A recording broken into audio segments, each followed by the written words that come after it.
Hi everyone, welcome back to my channel, The Nomadic Cat. Today I'll be sharing my 2-day Amsterdam itinerary with you all. Before that, don't forget to subscribe to my channel. So let's get started.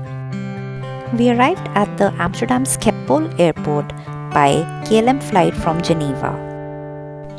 Amsterdam has a lot of windmills nearby, and if you're traveling by a flight like us, don't forget to look out of the window and notice those windmills. After reaching the airport and collecting our bags, we headed to the train ticket counter from where we could take the train from the airport to the Amsterdam Central. Amsterdam has an excellent public transport system, and I will really recommend taking the GVB pass, which allows unlimited access to metros, trams, and even some ferries. After reaching our stay from the Amsterdam Central Station using metros and trams, it was now time to explore the beautiful Amsterdam. Our first stop of the day was the Heinekin Experience. Did you know that this building is the first brewery of Heinekin? You can take a tour here, and there's also a cloakroom available where you can keep your jackets and small belongings in the lockers. Even if you're not a beer drinker, I'll suggest taking this tour as it was really cool and an interesting experience. We got to be part of a 3D experience which showed how Heineken beer was bottled, and it was very interesting.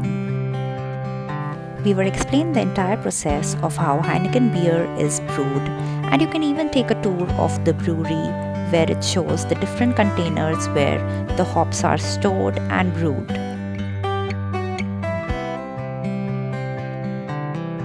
You can even design your own bottle and have your name printed on the Heineken bottles, and this is like a perfect souvenir to be taken from here. The tour ends with 2 free beers for each person and some fun activities which you can enjoy with your friends. This is me and my husband cycling in the streets of Amsterdam singing some Dutch song we didn't understand. By the time the tour ended, we were really hungry, so we searched for a restaurant nearby where locals were eating called Arie. We ordered their ham and cheese sandwich, which was very delicious and full of cheese, and ended the meal with some hot cappuccino. Did you know that Amsterdam is the cycle capital of the world, and the number of cycles here are 4 times more than the number of cars in Amsterdam? Be careful while you're walking, otherwise you might get hit by a cyclist. We were now headed to our second destination of the day, which was also in the Amsterdam Central area, so we could just walk and enjoy the canals nearby. Our next stop of the day was the Anne Frank house. Anne Frank was a Jewish girl who had hidden from the Nazis in her attic in Amsterdam for 2 years and documented her experience in her diary. The Anne Frank Museum is the original house where she hid from the Nazis in the 1940s. It wasn't allowed to film videos or click photos inside, but the entire experience gave me goosebumps. After 2 years of hiding, Anne Frank and her family were caught by the Nazis and taken to the concentration camps. Next up, we decided to search for some good Dutch pancakes, and that's how we found the Pancake Bakery. Dutch pancakes are so delicious, and this is a must-try food when you're in Amsterdam. Once our tummies and hearts were full, we decided to just sit by the canals and enjoy the sunset in the beautiful city of Amsterdam. Honestly, I think it looks even more beautiful at night. Amsterdam is also famous for its fries. We went to Manneken, which is voted as the #1 Holland fries, and they were really good, especially their sauces. I think the one thing that Amsterdam is the most famous for is its famous coffee shops. If you're interested in visiting one, I will recommend going to Bulldog, which is the first coffee shop in the world. Enjoy a good night's sleep because day 2 involves taking a small day trip from Amsterdam to the cute windmill village of Zaanse Schans. Before we headed out, we decided to take some breakfast at this cute courtyard which was near our Airbnb. This is what our breakfast looked like, delicious and filling. We then headed to the Amsterdam Central Station, from where we had to catch our bus to the Zaanse Schans. There are different ways to reach Zaanse Schans. You can take a tour or a train, but the best way is to take a bus and explore it at your own leisure.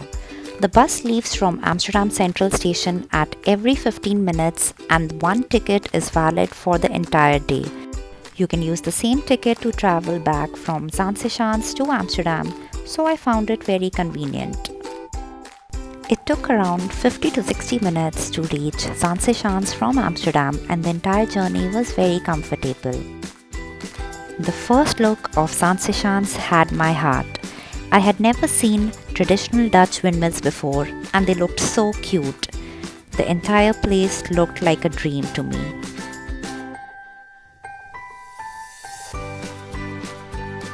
Zaanse Schans gives you an experience of how it feels to live a traditional Dutch life. The traditional Dutch villagers also make cheese and hence we headed to the cheese farm in Zaanse Schans where there was a cheese tasting session. We tried many different varieties of cheese like lavender cheese which I had never even heard of before. We also spotted some cattle nearby and they were so cute. They were all sleepy in the winter sunshine.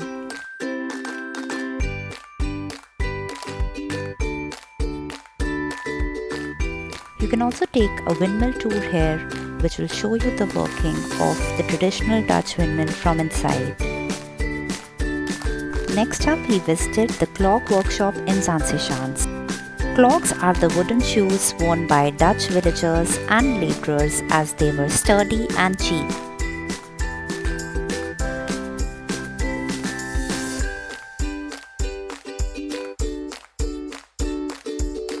I think they look really cute and only if I had more space in my luggage I would have bought a pair for myself.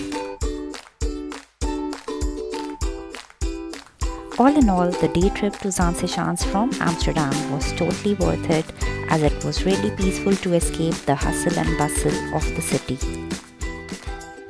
We used the same bus ticket to return to Amsterdam and headed straight to the Cuyp market, which is the street market of Amsterdam. This market has anything and everything from fruits to clothes to food. We found a food stall which was serving stroop waffles, which is a must try in Amsterdam. These are the Dutch waffles which are super thin, filled with caramel and very delicious. We also tried the bitterballen at another food stall, which are basically meatballs filled with cheese.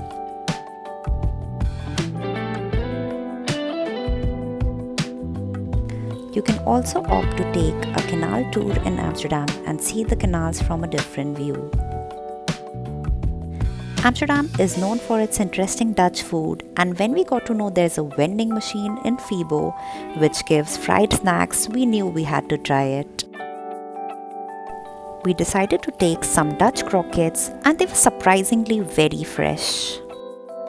Another famous place for the stroop waffles is the Van Holland stroop waffles. And this brings us to the end of 2 days in Amsterdam.